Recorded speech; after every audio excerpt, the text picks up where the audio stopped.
Hi everyone, join me on my hospital follow-up visit after my Dupuytren's contracture finger surgery. I fainted having the stitches out, plus it wasn't fully successful due to, I believe, an NHS issue. Then I share some positive work on Harry the campervan, so stick around.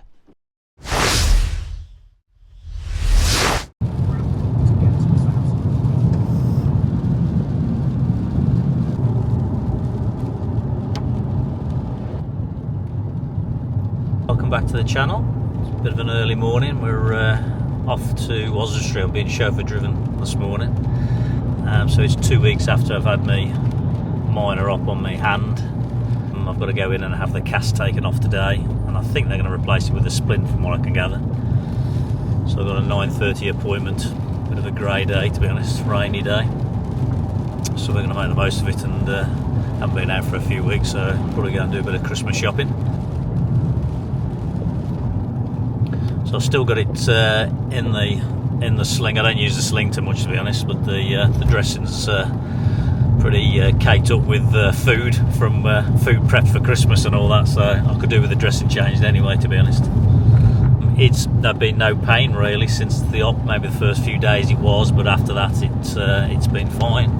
I stopped taking all the pain relief after about 3 or 4 days, so it'd be interesting to see, because I haven't actually seen what they've actually done, so hopefully I'll be able to take a picture of that before I presume they'll dress it back up again, so I'll share that with you. And then I've got an appointment in January to see the consultant who did it, to discuss, I presume, it, and also the my right hand, which I presume he might do later in the year, but that's a conversation I've got to have with him. A few hours later.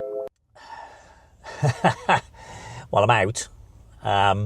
Out being the right phrase, probably. It was all really efficient. The staff were brilliant, I have to say. Welcomed us when we got there. It's such a lovely hospital. I went through to a bay with a nurse before I saw the physio. When they took it all off, it was a lot bigger scar than I thought. I was surprised I wasn't in more pain looking at the scar, because it was, from the top of the finger downwards. And also in between the first and second finger, they solidly cut into the nerve there to try and help that. As time went on, she was starting to take the stitches out, so I don't know, there's probably been about 10-15 stitches, I'd guess, something like that. I suffer from a bit of anxiety, as you know if you follow the channel, and I unfortunately I ended up going lightheaded. So they had to get a couple of nurses in, laid me back, give me some water. It took me a few minutes just to get myself back together, so they could carry on getting some really deep stitches out. There was some, they said they were really deep. He'd made a really tight job on some of the stitching, which is probably good and bad. Anyway, they're all out. Went through to the physio. They bandaged me up with a lighter bandage that'll come off after 2 to 3 weeks. They put a splint on. It's actually a piece of, I'll say plastic's the wrong word, but then they heat it up and it moulds to the shape of the hand, which is really clever. And that I'll just have to wear that at night for the next 2 to 3 months, really. And I've got to see the consultant in January, as I said, I think before. Unfortunately, as you can see, the finger hasn't recovered to fully vertical. It won't. That's the best it's going to be. I have to say, I feel a bit let down because it's taken 12 months to get to surgery, and it was right over. And I think if they'd have got to it sooner, I'd have had a straighter finger, but that's unfortunately down to the NHS waiting lists. So I need to get my right hand done as soon as possible, because otherwise we're almost accepting that that's also going to be not straight again. So whilst my hand is frustratingly not sorted, I managed to do some work on Harry our campervan before I had the surgery. So first, an early morning drive south. You have arrived at your destination on the left.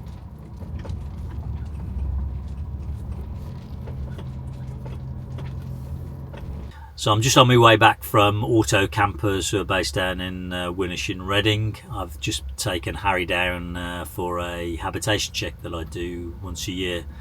Take it down to them because although it's a bit of a way for me, they know the van, and therefore I always feel a bit more comfortable them doing it.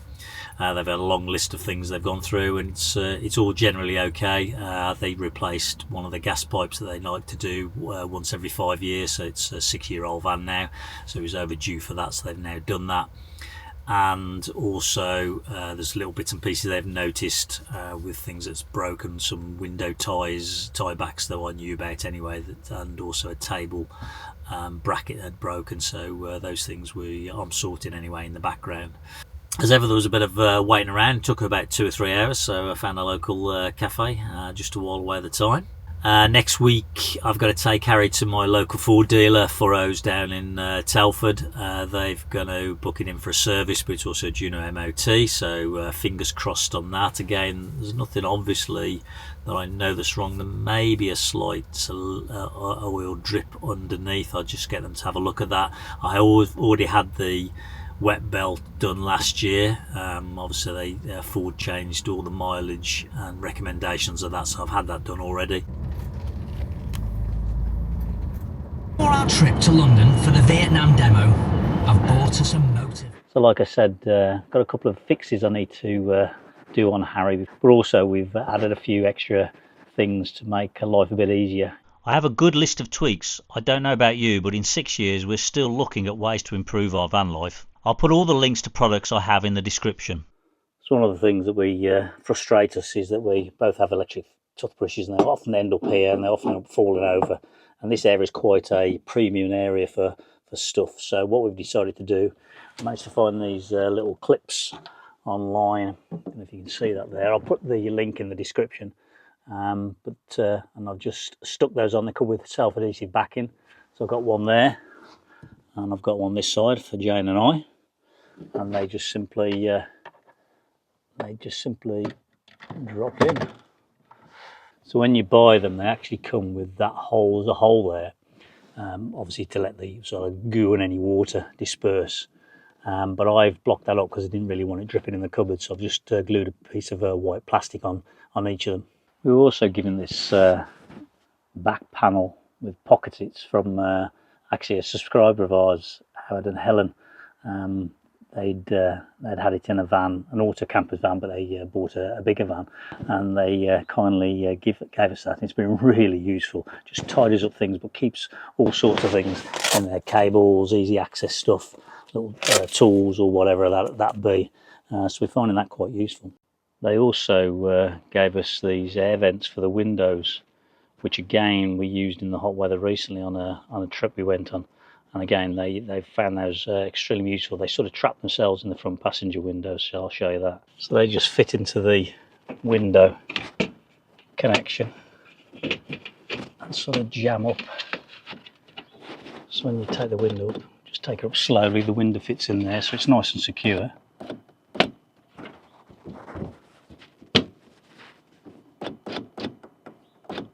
And obviously that gives us airflow at night. So again, a really useful thing. I haven't got the link on this unfortunately because we were given it, but I'm sure you'll be able to hunt them down to suit your van. So another addition we brought this really thin portable fan.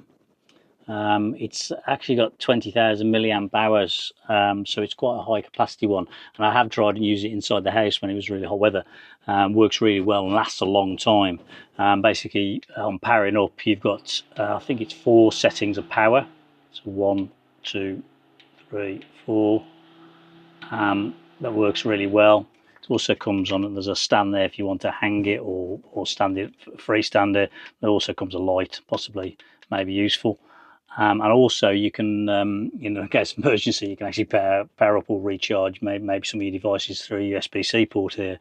But it really lasts a long time. Now what we're going to do with it is use it in the van, but probably put it into the skylights, which I'll just show you because I'll just put a little portable setup for it. So I happen to have knocking around is bits of stainless steel bar that I had, which were quite useful because what I can do is put these across the bridge across here, and therefore just prop up that fan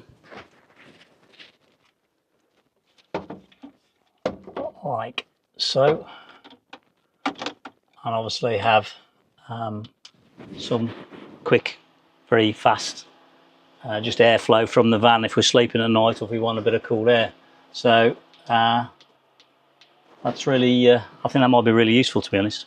So one of the things that happens regularly now, it's 6 years old, the van, is the tiebacks sometimes pull through.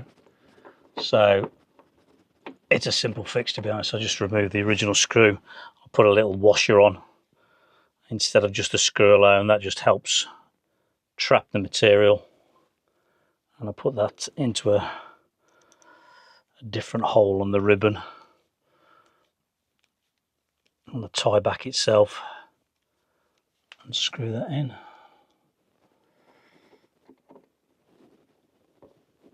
Easy fix.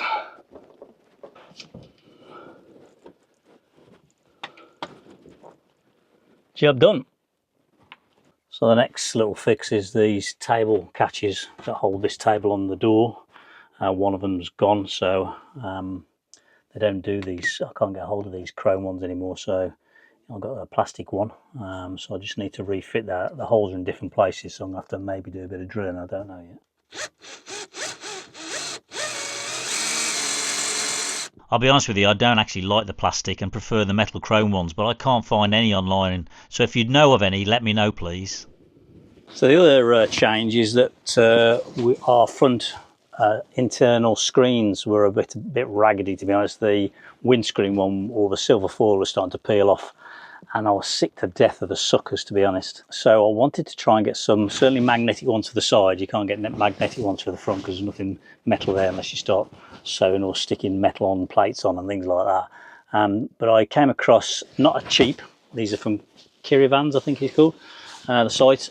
So I came across some really well made ones where they are magnetic sides, which is really quick to deploy.